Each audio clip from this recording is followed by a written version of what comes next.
All right, well, I'm here with a Bayview resident, and I guess I'm just going to jump right into the questions. So, what do you think of the neighborhood? Is this a good place to live? Yeah, definitely. There's a lot to do.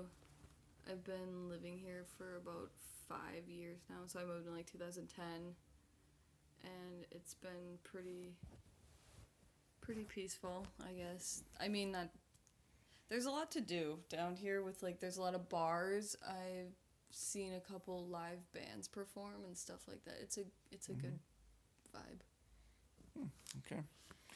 So, what do you think makes for a rich or vibrant community? Like, what kind of assets do you think a community needs for it to be, all encompassing and Uh huh.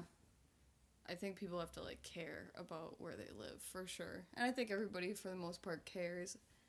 I think where I live, a lot of people really care about what goes on, like downtown what sort of Bayview area. what sort of assets does a community need? Um, I think a lot of just different types of like entertainment venues, I guess. Like where I live, there's like a lot of people that are my age and pretty young. I'm like 24.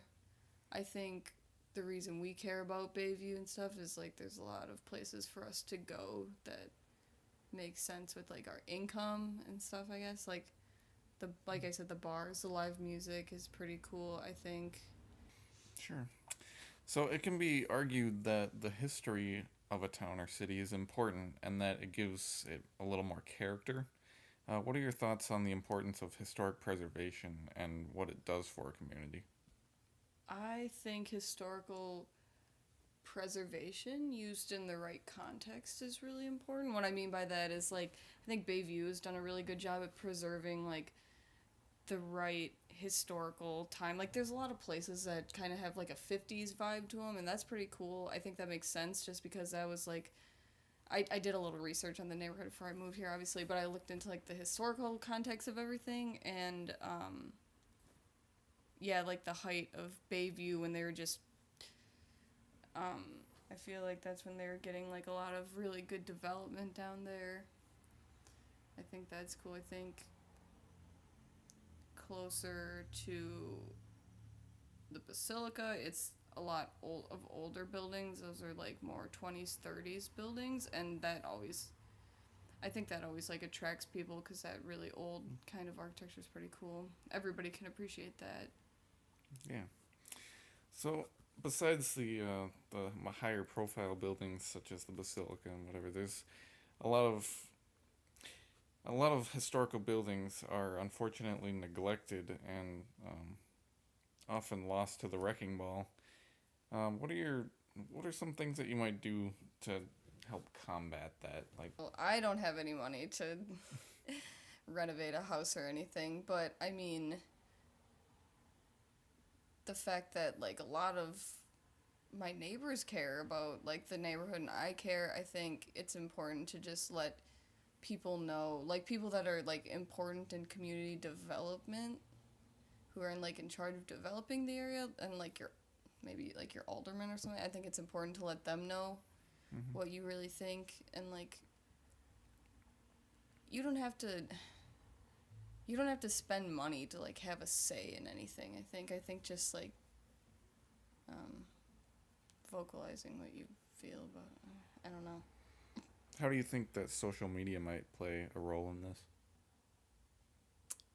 Well, I think a lot of businesses have all of their a lot of advertisements on Facebook. I think it's really awesome how like Facebook is able to make these like really local places. Like you can reach out to more than just people in the Bayview area who like walk up and down the street and see that business every day and see that special. But then I think Facebook helps, not Facebook specifically, but the social media platforms help get the message out, you know, like special offers that probably draws people in from like different neighborhoods. Mm-hmm.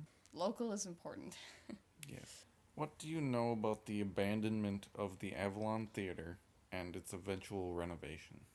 Well, when I moved to Bayview in 2010, a couple years later, well, it was closed when I was there, and then like a year later, there was talk of like renovating it and restoring it, and that really interested me because from the outside, the building looks really beautiful.